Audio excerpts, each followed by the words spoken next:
Let's talk about the weekly activity log. So for the weekly activity log, this is where you're going to document all of the time that you spend completing your practicum hours. So you want to include all of the direct time, which is the time that you're interacting with the student or client, and then all of the indirect time, which is what you spend doing other duties of an SLPA.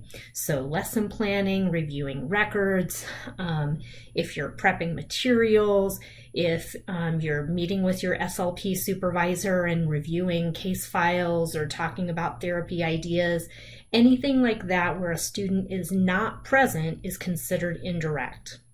For more information about direct and indirect, make sure you go back and look at the PowerPoint from the initial module. So for this weekly activity log, you're going to want to document everything. So remember that you have to abide by confidentiality due to FERPA and IDEA. So you want to make sure that you're not putting student first and last names on the materials that you're submitting to me. You can put initials, you can use group 1, 2, 3, 4, group A, B, C, D, individual 1, 2, 3. You can do just a first initial, but don't give me a student's full first and last name. This document is also something that you can edit, so you can take the document, add more rows, add more columns. You can edit the indirect activities to what fits for the site that you're at. So please make sure that you use it as you need to. So on your screen, you should see the weekly activity log. There's a blank one that is available as a Word document or as a PDF. So I definitely advise using the Word document, and like I said, you can edit it to fit your needs. At the end of each week, once you've completed your log, you do need to get your SLP to initial that information, verifying that you completed all of the hours that you're documenting. There is also a sample completed form for you to look at as well. So let's take a look at the blank form. So on the blank form, you have the dates of the log.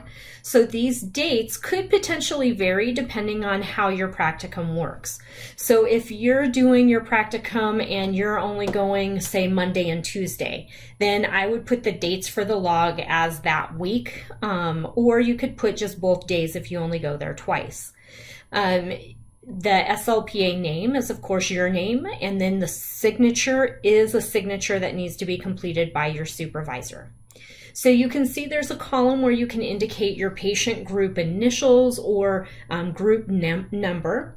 Then there is a place for each day of the week. If you're working on Saturday or Sunday, just edit the titles and change 2 columns to Saturday and Sunday. Like I said, make this document work for you, but you do need to have the components that I'm talking with you about right now. So you need to identify the sessions that you're doing. So each row would document one session, whether it was an individual, classroom, or small group. So you want to make sure that you have one line for each session that you have for that day.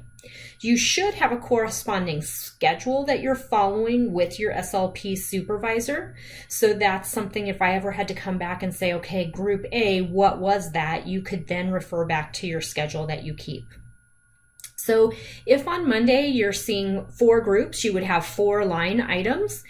You would document the time that you saw that, and we do everything in minutes because it's easier to calculate than if you use a combination of hours and minutes.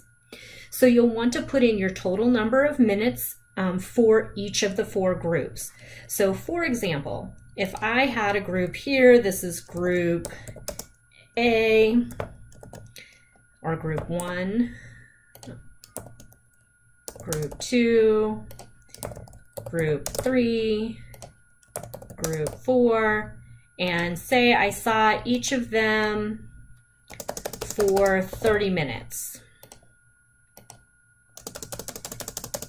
And it was, say this one was supervised, this one was unsupervised.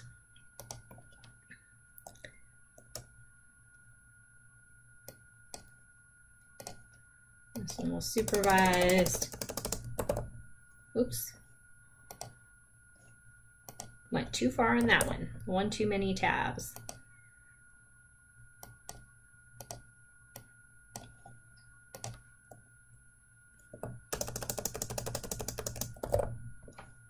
Okay. So you can, of course, you don't have to highlight it like this. You can write it. You can circle the supervised versus the unsupervised. That's usually the best to make sure that it's clear. So on Monday, if this was 6/10/18, I saw 4 groups, each at 30 minutes. So that is a total of 120 minutes of direct service time. And then the total supervised, only 3 of those sessions were supervised, so that would be 90 minutes.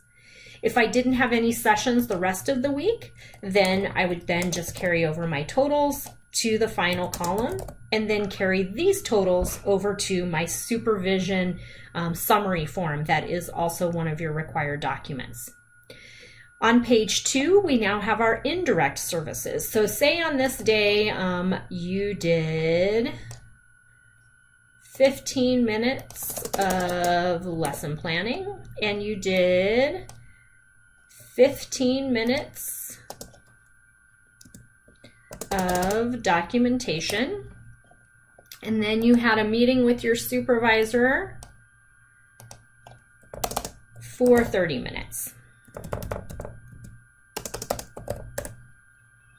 So you have a total of 60 minutes indirect supervised time or indirect services time, and then you have a total of 60 minutes of supervised time as well, because they were present while you were doing those activities.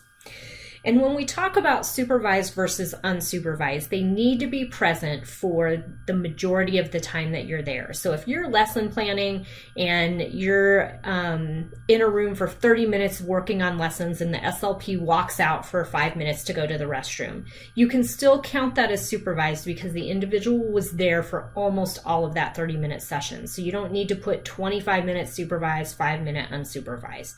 So when it just involves a few minute discrepancy, you can go with the one way or the other way.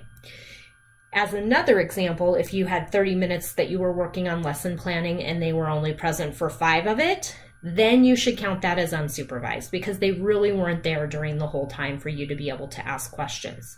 And the point of that supervision is for you to have that ability to ask questions when you need to about something if you had a question.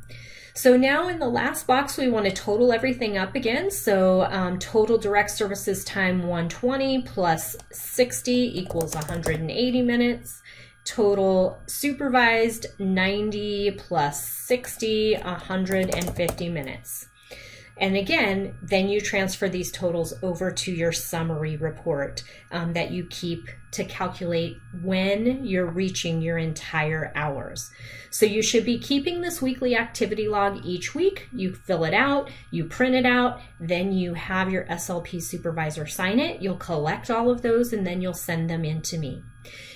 I do recommend that you take the first couple weeks and just scan them and email them to me and say, hey, can you just check these over and make sure I'm filling them out correctly if you have any questions, so that you don't do 16 weeks of logs and then realize that you filled them all out wrong. So definitely feel free to email me your first few logs to make sure you're on track, and then you just collect all of them and you turn them in at the end of the practicum.